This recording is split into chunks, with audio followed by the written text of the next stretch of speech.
흑사병, 이 흑사병에 대해서 우리 오라버니들한테 이야기 좀 해드리려고.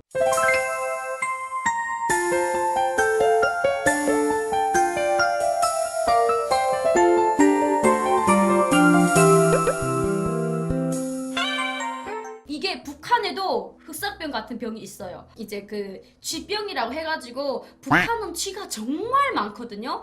근데 이 쥐 중에서도 다 걸리는 쥐가 아니야. 어떤 쥐냐면 북한에 출혈쥐라고 따로 있어요. 그 쥐에 물리면은 출혈을 정말 많이 한다고 해서 쥐병이라고 해요. 근데 북한에 진짜 많아요. 쥐한테 물리잖아요. 그러면 출혈을 계속 하거든. 이게 출혈병이래요. 출혈병. 전 대한민국에서 너무 좋은 게 쥐가 없어요. 쥐를 보고 죽자 해도 없더라고. 그래서 역시 선진국은 선진국이구나 이거를 느꼈는데, 일단은 북한 그 집 자체가 다 옛날 집이잖아요. 옛날 집이다 보니까 북한은 이제 이 널판자로 이렇게 집을 이렇게 지었거든요. 한마디로 말해서 그냥 벽돌집도 아니고 그냥 흙집이에요. 흙집. 이 찰진흙으로 지은 흙집이거든. 나무로 이렇게 뼈대를 씌워가지고 이렇게 그냥 지붕으로 만들어 놓은 집이에요. 근데 그게 그 쥐들이 어디에서 또 주로 노냐면 북한 그 화장실 있죠. 재래식 화장실이다 보니까 북한은 이제 다 밖에 나가서 화장실을 봐요. 그러다 보니까 그 북한의 쥐들은 다 똥 먹고 살거든. 쥐가 왜 이렇게 더럽냐면 그 세균 덩어리잖아요. 이 양 발이 다 세균을 이렇게 묻히고 다닌대. 그래서 그 쥐에 한번 물리면 잘못 감염되면은 이제 막 목숨까지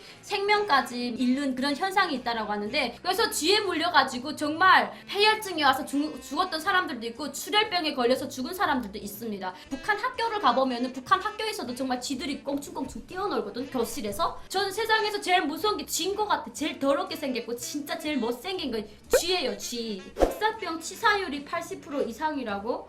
아 진짜요? 그 정도래요? 와, 그러면 그 병에 걸리면은 거의 뭐 80% 죽는다는 거잖아요. 10명에 8명은 죽는다는 거잖아요. 그만큼 위험한 병이잖아요. 북한에 옛날에 사스랑 저류독감이 돌았거든요. 국경 지역 쪽에 제일 먼저 돌았어요. 이 사스랑 저류독감에 걸리면은 무조건 죽는데, 그때는 이제 그 중학교 때였어요. 그래서 중학교 때 저희 이제 학교가 한 2주 동안을 쉬었던 적이 있어요. 그 정도로 그 전염병들이 북한에 많이 퍼집니다. 사스 신종플루 우리나라 난리 났던 바이러스 기억나네요. 그 사스가 북한에도 있었어요. 실제로 거기 걸려가지고 죽은 사람도 있었고요. 그리고 여러분들, 북한은 전염병에 대한 질병들이 엄청 많아요. 물론 뭐 콜레라부터 시작을 해서 파라티푸스 이런 것들이 엄청 많거든요. 그래서 거기에 대한 뭐 항생제라든가 이런 것들이 한때 유엔에서 이제 많이 왔댔어요. 그래서 유엔에서 지원이 와가지고 그때 이제 맞아서 살았던 사람들도 있고, 뭐 파라감기라고 해가지고 파라티푸스예요. 여기에 걸리면은 거의 뭐 사람이 절반이 거의 정신 이상으로 거의 뭐 폐인이 된다시피 할 그런 병도 북한에 돌았거든요.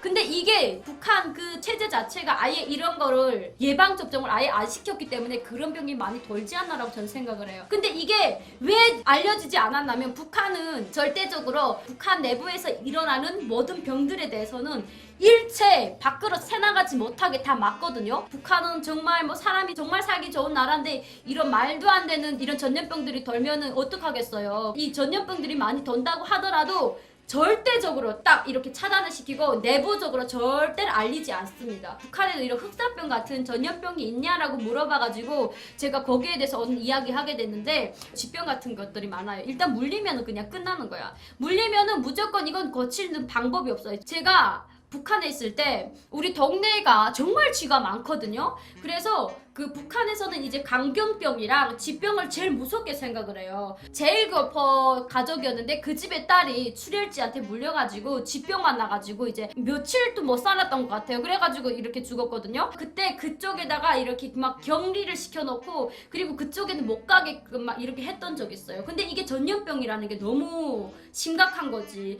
근데 이게 14세기 중세시대 때도 아니고 지금 21세기에 이런 병이 일어난다라는 것은 가장 위험한 거라고 저는 생각을 합니다. 북한은 화학적 준비 했어서 흑사병, 패스트균, 보유국가에서 백신이 있을 수도 있대요. 백신이라는 게 그런 주사 같은 거 아니에요? 북한은 그런 거에 대한 그게 없어요. 그것도 맞으면은 중앙당 간부들만 맞겠지. 북한 백성들한테까지 그게 돌아갈까요? 제가 북한에서 있을 때 맞아봤던 예방접종 중에 하나가 이제 결핵이랑 간염, 이거 예방접종 딱 한 번 맞았던 적이 있고, 그리고 또 두 번째는 이제 콜레라, 홍역 그런 감기 예방 그 접종을 했어요. 그 예방 접종했던 그 약이 어디서 들어왔냐면 유엔에서 들어왔어요. 그래가지고 그때 이제 그 간호사 선생님께서 제가 어릴 때였거든요. 간호사 선생님께서 가방을 메고 그 얼음 안에 있는 그런 거에 대해 주사기를 가득 넣은 거야. 근데 제가 북한 있을 때 그런 그 예방 접종을 하기 정말 싫었어요. 왜냐면 그 예방 접종을 한 번 하잖아요. 저는 진짜 거짓말 안 돼. 3일 동안 알아서 들어서 누웠어요. 거의 뭐 열이 나가지고 땀 뻘뻘 흘리면서. 근데 그때 뭐 아무것도 먹으면 안 된대. 제 생각은 약간 부작용 같긴 해요. 3일 동안 학교 못 가서 정말 좋았던 적이 있어요. 근데 아픈 것보다 학교 안 가는 게 정말 좋더라고. 이렇게 철이 없었습니다. 이렇게 학교 가기 싫었던 애한테다가 자꾸 대학 공부를 하라고 하니까 우두 예방 주사 아닌가? 우두가 아니라 수두 아니에요, 수두? 그런 것도 맞았어요. 근데 북한에서 유일하게 못 맞았던 그 예방 접종이 바로 쥐병 그 전염 예방 접종이었어요. 아 진짜 입꼬리다 필러를 맞았더니 발음이 막 새네. 우와 나 진짜 그 유튜브에서 보고 그리고 내가 또 그 아는 사람 중에 하나 들었던 적이 있는데 그 살아서 움직이는 백지를 먹는 지역도 있더라고요. 만나겠다고? 오 그걸 어떻게 먹어? 여러분 우리나라는 약국이 따로 있잖아요. 뭐 이렇게 약사님께서 직접 약을 지으신다던가 그런 약국이 따로 있잖아. 북한은 개인이 약을 팔아요. 그래서 만약에 제가 안 좋은 병에 걸렸다 이러면은 이제 장마당이 아니면 그 약 파는 집에 가서 이제 이야기하거든요.